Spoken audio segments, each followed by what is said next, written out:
It was a chilly November afternoon when the package arrived. No sender, no note. Just a plain brown box sitting quietly on the doorstep like it had been there forever. Inside, nestled in yellowed newspaper, was the doll Dot. It was old, that much, was clear. Porcelain face, delicate lace dress, and jet black hair tied with a faded blue ribbon. Its glass eyes shimmered, unnaturally lifelike, as though they weren't just painted on but watching. Mara, the mother of the household, assumed it was from her sister, a vintage collector who often mailed curious finds from estate sales. Her daughter, Lily, squealed with joy. The doll was so pretty, she said. Can I keep her in my room? Of course, Mara said yes. Why wouldn't she? That night, nothing happened. Not the next night either. But by the third night, something changed. Lily came downstairs at breakfast and casually said, "Mummy, the doll moved." Mara smiled. "You probably just forgot where you left it." Lily shook her head. "No, I put her on my shelf. When I woke up, she was on my chair. She was looking at me." A pause. Then the family laughed it off. Kids and their imaginations. But, as the week went on, things stopped being funny. Lily began having trouble sleeping. Nightmares. She told her parents the doll was whispering to her at night. She says she's lonely. She wants to play.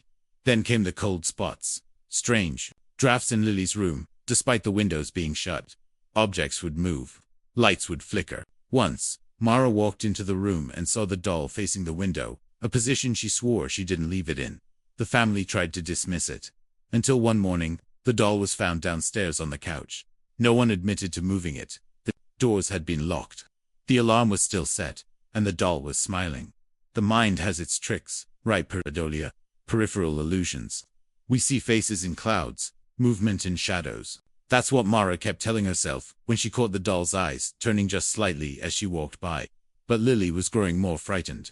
She refused to sleep without a light on, kept the doll at arm's length during the day, but insisted it stay in her room, not out of attachment, but fear. "She gets angry if I move her," Lily whispered once. James, Lily's father, was skeptical. A practical man. He didn't believe in haunted anything. But even he had to admit, the doll was unnerving. It had a way of being exactly where you didn't expect it. In the kitchen corner, at the top of the stairs, propped up on the bathroom counter with its eyes fixed on the mirror, or you. One night, James did a test. He placed the doll inside a locked cabinet in the garage. He even filmed it, explaining aloud, just to prove there's nothing to be afraid of.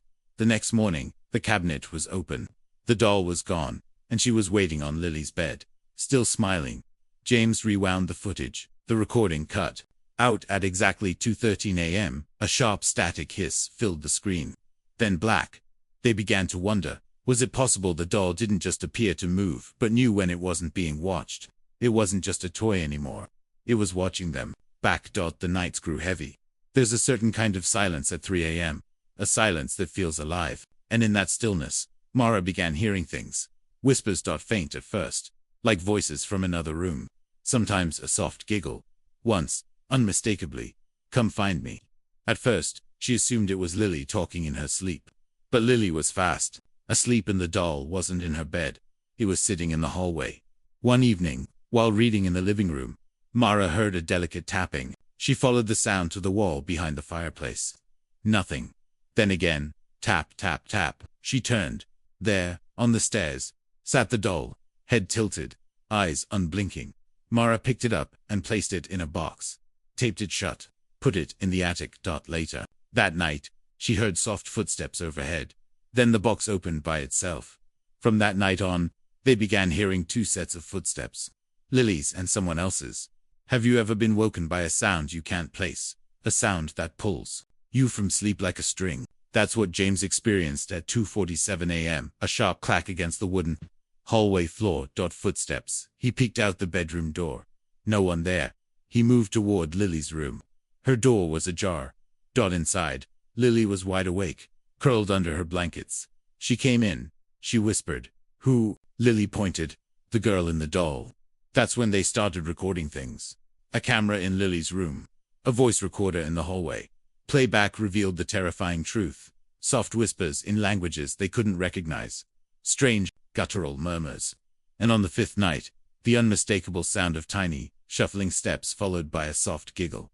The camera never captured movement, only results. The doll was always just slightly repositioned, head tilted toward the lens, eyes locked in. They blinked, and she changed. The phenomenon became clear. The doll only moved when no one was looking. They tested it. Mara stared directly at it for over an hour. Nothing. The second she blinked, gone. Moved to a different corner. It wasn't just movement, it was intelligence. They set up motion sensors, thermal cameras. Nothing conclusive, except for one detail. Each time the doll moved, the temperature in the room dropped by several degrees. Lily tried covering the doll's eyes with a cloth. The next morning, the cloth was burned, singed around the edges, like it had been held over a flame. Then Lily stopped speaking, refused to eat, wouldn't enter her room. When asked what was wrong, she finally said, in a voice too calm, she told me if we don't play with her she'll find someone else. When Mara decided they needed help, real help, Mara tracked the doll's origin. It hadn't come from her sister, in fact. No one had sent it. The postage stamp on the package was fake. It hadn't gone through any mail system. She brought it to a local historian, an antique expert. After one look, he went pale. "This isn't just a doll," he said. "It's a vessel."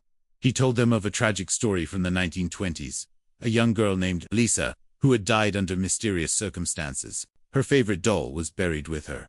The grave was vandalized years later. The doll stolen. Rumors followed. Families who possessed it reported similar activity. Whispers, moving objects, children speaking in voices not their own. Each time the doll disappeared, it would reappear decades later. Some say the girl's spirit was bound to it, the expert said.